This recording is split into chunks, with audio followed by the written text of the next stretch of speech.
Welcome back to the channel, everybody. Let's get after it. So there's this weird psychological phenomenon that happens to Arctic explorers when they're out there too long, surrounded by nothing but snow in all directions. That can actually cause them to hallucinate and have altered states of mind. And the craziest part is you can actually force yourself to hallucinate by tricking your brain into having the same reaction that they do out there, but like from the comfort of your own home, apparently. It's called the Ganzfeld effect, and it's basically a loophole in our brains that allow us to hallucinate and have altered states of mind without the use of any drugs. The exact same phenomenon happens to people who get stuck in caves for days or weeks at a time. When they have seen nothing but pitch black for days, they hallucinate. And people who spend long periods of time in the middle of the ocean. Seeing nothing but water in all directions can cause you to hallucinate. Ganzfeld is a German word that basically translates into English as complete field of vision. The Ganzfeld effect is what happens when you cover your complete field of vision with the same one monotonous thing. If you want to experience the Ganzfeld effect at home, you totally can. All you need are ping pong balls, headphones, and a light source.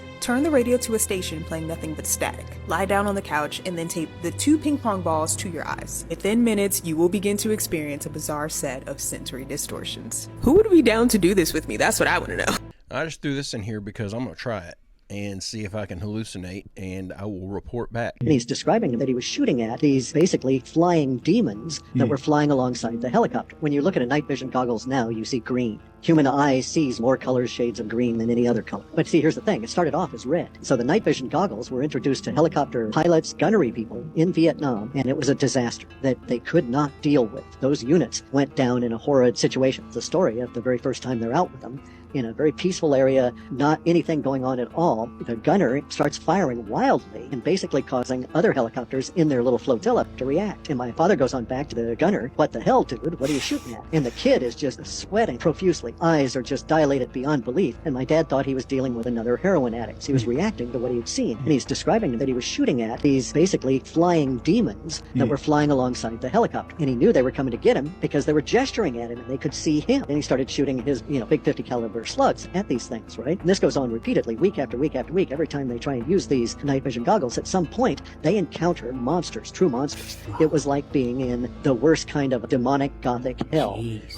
That you'd look out at the tops of trees and you'd see these creatures with big wings and claws and everything come flying off of the tops of the trees, but you take the goggles off and there's not even a disturbance in the fog above the canopy of the trees, right? And it was tied to the red image. As soon as they went to green, all of this kind of stuff disappeared. Of course.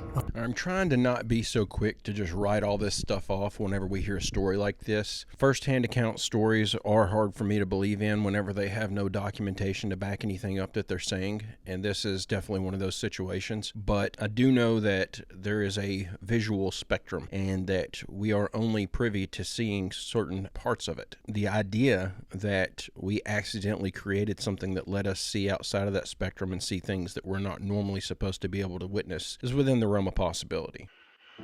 Things you didn't know that you didn't know, part 2. The word cannabis comes from the ancient Greek canna, meaning dog, and bis, meaning binary, or 2. And the reason for that was that the Greeks scored their very first stash from the Dogon tribe of Mali. And when they asked the inevitable phrase, "Take me to your dealer," the Dogon pointed to Sirius, the dog star. They maintained that the plant had come from the second Sirius dog star, and it was a gift from the gods to promote love, harmony, and peace amongst humanity. Now, what's really cool about this is that modern astronomy only actually managed to physically observe Sirius B in 1970. But the Dogon have been celebrating this with songs, dances, and stories for thousands of years.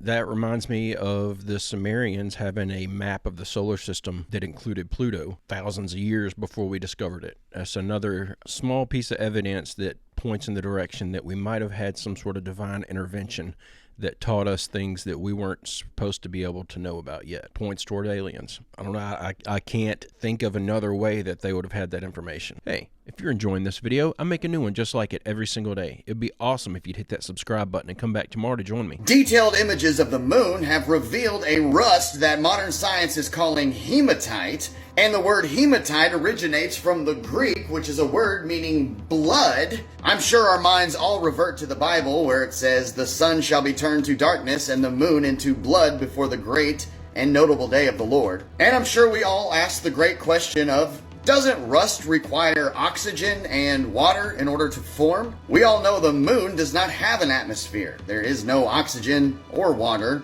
anywhere near the moon. So of course modern scientists are baffled. So what do y'all think? Is biblical prophecy unfolding before our eyes?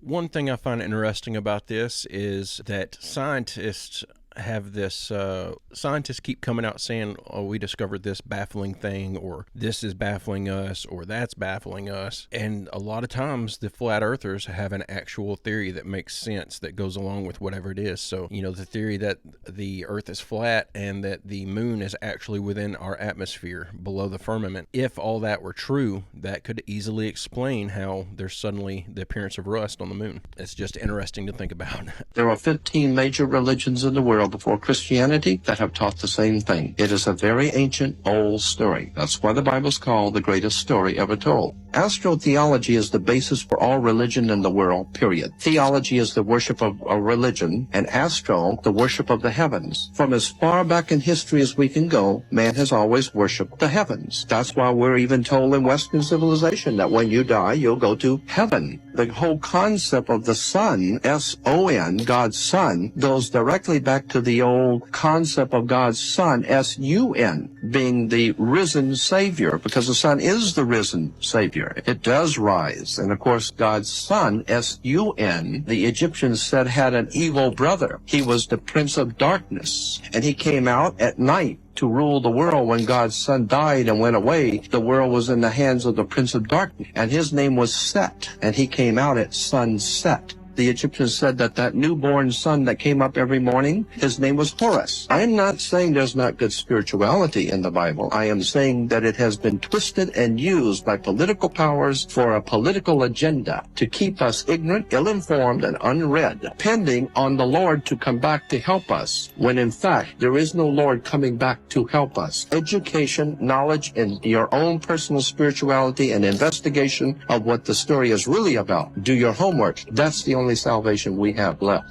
If you're seeking the real truth, if you want to understand what you are and where we are, this ebook will have answers. Check the link in the profile bio. And if you want some more details on what he's speaking of, specifically about the stories of the Bible being in other religious texts that predate Christianity, that predate the Bible, you can go watch the documentary Zeitgeist. Half of it talks about our economic system in the United States and how it's used to control and manipulate the people, and the other half talks about Christianity and how the stories in the Bible are actually ripped off from other religions that predate it. But it's a very interesting watch if you haven't seen it yet. What's a coincidence that you think about a lot? How Neuralink is in the running for the mark of the beast. You know, the mark on the right hand or on the forehead where you will not be able to buy, sell, or trade without it, that will connect everybody and have you worship the Antichrist. And I guess it's just a coincidence that the name of the man that is pushing this mark or this chip has the last name Musk. You know, like the musk, the scent of a beast. And I guess it's also just a coincidence how Elon Musk activates beast mode to succeed. Oh, and how Elon Musk reveals the beast. It's all just a coincidence, guys. Just a coincidence, guys. All of it is a coincidence. The timing of all of this. How Elon Musk is saying how Neuralink brain chip will make language obsolete in 10 years. Now, when was the last time that language was obsolete and we could all communicate together? Oh yeah, the Tower of Babel. And I guess it's also a coincidence how the purpose of the Tower of Babel was to reach into the heavens. I'm sure that's just another coincidence how Elon Musk is obsessed with reaching the heavens. So we have all of those coincidences, and then we add the push for digital currency, digital identification, digital passports on what you inject into yourself, if you remember. And if you remember a couple years ago, if you did not put something in your body, you could not go to the store to buy, sell, or trade. It's all just a coincidence, guys. Nothing to see here. Now you tie in the timing of global chaos, global war. You have armies surrounding Israel. You have the push for the third temple. You have the red heifer available soon to sacrifice. Man, all just a coincidence, I guess. Yeah, we're not living in the end times at all. Not to mention these peace treaties and deals being spoken about for Israel and the surrounding countries in the Middle East. Oh yeah, and it's just a coincidence with all this timing that they are pushing for a one world religion. Pope Francis says we are all one family on International Day of Human Fraternity. Sure seems like the world is going back to the Tower of Babel. This is definitely a situation where I could say that the coincidences are starting to add up and look like they're pointing in the direction of this dude being onto something. That's something I had never really thought about, but it does seem like Elon is trying to do all these things that humanity got punished for in the Bible, and is possibly single-handedly ushering in some very, very, very bad stuff under the guise of trying to help humanity. I'm not getting that brain chip no matter what. I'd rather starve to death and lose my life than let someone else control it. Do you still think Chicago is called the Windy City because it's a windy city? Aw, that's cute. Well, if you don't want Chicago ruined for you, like I ruined New York, I wouldn't keep watching. Let's first do a quick recap on who the Statue of Liberty actually is and why it's called the Big Apple. You see, a funny thing happens when you wake up to the lies of the world. You start seeing things that are right there in plain sight. Things like this painting of Lucifer that was done in 1797. And how Lucifer is very often referred to as the morning star, or the light bearer, and he is also referred to as Satan. And how he was often depicted standing in a very familiar pose. So familiar that it can't just be coincidental. So familiar that you ask yourself, how did I not see this before? And then you take a closer look and you ask yourself, is that really even a woman's face? Because it looks an awful lot like the Lucifer painting's face. And then you realize that Lucifer was Satan in that Garden of Eden and offered Eve that infamous apple. And then that makes you think, New York, what is it often called? It's referred to as the Big Apple. Now, is that just a coincidence that they have a giant statue of Satan who offered Eve the apple, and they call New York the Big Apple? You see, Chicago's no different. They have their own light bearer, and not only does their light bearer bear the light, but he also bears the fruit. And we have our own nickname here in Chicago. And real Chicagoans know it's not called the Windy City because of the bitterly cold wind, but because the politicians here in Chicago were full of hot air. But I'm not a Chicagoan. I'm from the burbs, and I'm a truther. And truthers know that it's not either of those, but rather that Lucifer is not only the light bearer, but he was called the Lord of the Air. So again, you can go on believing what the mainstream narrative says, or you can seek truth, because it's there. You just need to look and want to find it. And yes, this is Chicago before that great Chicago fire. But that narrative, that mainstream narrative, is a story for another day. But here's a teaser.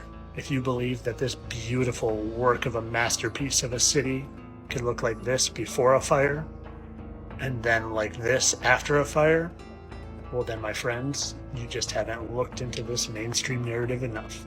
Because our entire history is a lie, and the ones who wrote that history want to keep you in your little bubble of knowledge. And of course, all of this was only for entertainment purposes. Nothing was serious, not one word that I said. I don't think that Chicago is named the Windy City because someone is trying to show allegiance to Lucifer or something like that. I've been to Chicago, and it is cold and it is windy like crazy. They call it the Windy City because it's windy. Standing between some of those buildings in November, and that wind comes through, it doesn't matter how many layers you got on, it cuts right through them. It feels like you're standing in Antarctica or something. The statues do look Luciferian. I've never really thought about that, just how much the Statue of Liberty looks like the paintings of Lucifer. That's highly suspicious. Let me know when you're ready to talk about the giant scam that is dark matter. That's what the universe looks like, by the way. It's called the cosmic web. Look it up. First thing we need to do, and you've been waiting for this for a long time, is call bullshit on gravity. Our modern understanding of gravity comes from just two dudes, Isaac Newton and Albert Einstein. The Newton version of gravity explains almost the entire solar system. It does pretty good with like satellites and stuff. Doesn't work for Mercury. That's how we knew that was wrong. Albert Einstein invented the theories of general and special relativity, which give us our more modern understanding of gravity and space-time being one thing and being a sort of fabric that bends and warps and such. Now that theory helped us figure out Mercury's orbit. We needed to know general and special relativity for Mercury's orbit, but also time dilation for our satellites, for our GPS to work, because those are moving so fast that it actually goes out of sync with the time we experience here on Earth. Just like how we knew Newtonian gravity wasn't quite correct because it didn't account for the orbit of Mercury, so too do we know that Einsteinian gravity isn't correct because it doesn't work for galaxies. Galaxies shouldn't exist according to Albert Einstein. So the main reason we have dark matter is to explain why the heck the sky is full of galaxies. Also, according to Einstein, the cosmic web shouldn't exist. The universe shouldn't have this kind of structure at that scale.